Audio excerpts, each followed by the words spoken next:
बाबा जय गुरुदेव की भविष्यवाणी जिस अवतारी शक्ति की लोग प्रतीक्षा कर रहे हैं, वह अवतार कहां है, कौन है? देखिए, मैं इसका प्रमाण डिस्क्रिप्शन में दे दिया हूं। सकारी पत्रिका का लिंक आप लोग जाइए और उस लिंक पर क्लिक करके उस पत्रिका को पढ़ें। उसमें पूरा साफ साफ लिखा है जो वीडियो में आप लोग सुन रहे हैं।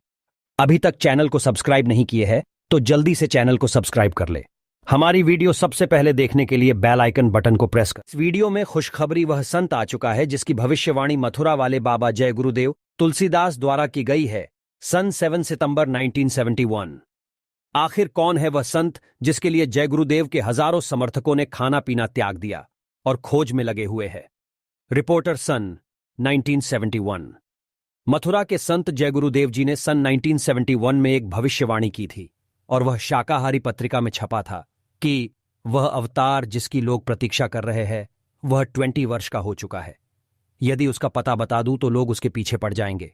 अभी ऊपर से आदेश बताने को नहीं हो रहा। मैं समय का इंतजार कर रहा हूं। समय आते सबको सब कुछ मालूम हो जाएगा। इस बात को सुनकर उनके अनुयायियों ने पूछा कि वह अभी कहां है। वह बार बार आग्रह करने पर बताया कि महापुरुष का जन्म भारतवर्ष के उत्तर प्रदेश के एक छोटे से गांव में हो चुका है और वह व्यक्ति मानव इतिहास का सबसे महत्वपूर्ण व्यक्ति बनेगा। उसे जनता का इतना बड़ा समर्थन प्राप्त होगा, आज तक किसी को नहीं मिला। वह महापुरुष नए सिरे से विधान को बनाएगा और विश्व के सभी देशों को लागू होगा। उसकी एक भाषा होगी, उसका एक झंडा होगा। लेकिन जय गुरुदेव पंथ के हजारों भगत ले चुके हैं।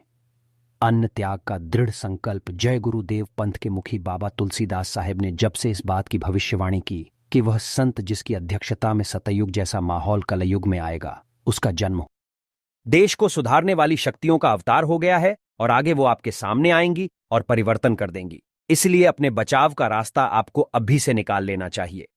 मैं आपको यह बता दूं कि इन माताओं के गर्भ से कुछ ऐसे बच्चों का अवतार हो गया है जो आपको सीधा करेंगे।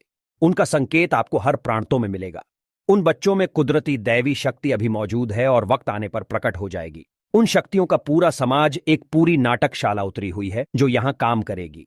समय की प्रतीक्षा उनको भी है और समय की प्रतीक्षा मुझको भी है। इसलिए होश में आ जाइए। इधर आकर पहले से अपने को संभाल लो ताकि उन शक्तियों से टकराव ना हो जाए। परिवर्तन के लिए महान आत्माओं का एक जत्था पैदा हो गया है। वे योगी, तपस्वी, त्यागी, पवित्र आत्माएं हैं। काम तो वे जरूर करेंगे जब आ गए हैं। पहले सबको बता देना है। पहले भी ऋषियों, मुनियों, महात्माओं ने पहले ही बता दिया था। सबको आवाज लगा दी थी। विश्वामित्र ने राम लक्ष्मण को निकाल लिया था। ऐसे ही मैं भी उन वीरों को निकाल लूंगा। एक आवाज उठेगी कि तुम किधर छिपे हो। वंशी विगुल बजते ही कुदरती जागृति उनमें आ जाएगी। फिर वे एक बारगी होश में आ जाएंगे। अवतारी शक्तियों ने जन्म ले लिया है। उनका काम है बिगड़ी हुई व्यवस्था को ठीक करना। उन्हें वक्त के संत सतगुरु के आदेश का इंतजार है।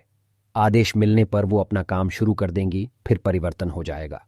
अवतारी शक्तियां राम के लोक की, कृष्ण के लोक की, स्वर्ग बैकुंठ लोक की यहां तैयार खड़ी हैं।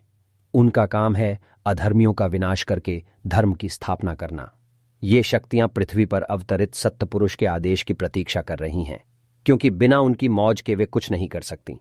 जिस दिन आदेश होगा अवतारी शक्तियां परिवर्तन कर देंगी, फिर कलयुग विदा होगा और सतयुग आ जाएगा। जो अवतारी शक्तियां आ चुकी हैं वे पूर्ण शाकाहारी हैं और चरित्रवान हैं।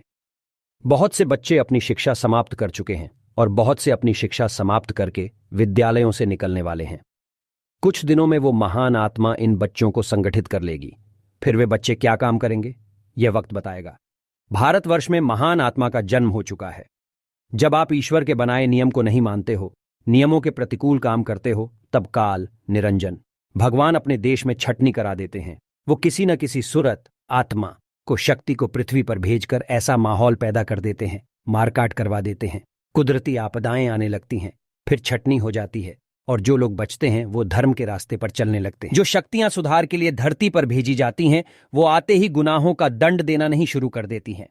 पहले वो अपना संदेश सुनाती हैं, खुदा का पैगाम सुनाती हैं, आपको हर तरह से समझाती हैं। मान गए तो ठीक और नहीं तो फिर वो महाभारत करा दें, लंका जला दें, कुछ भी करें।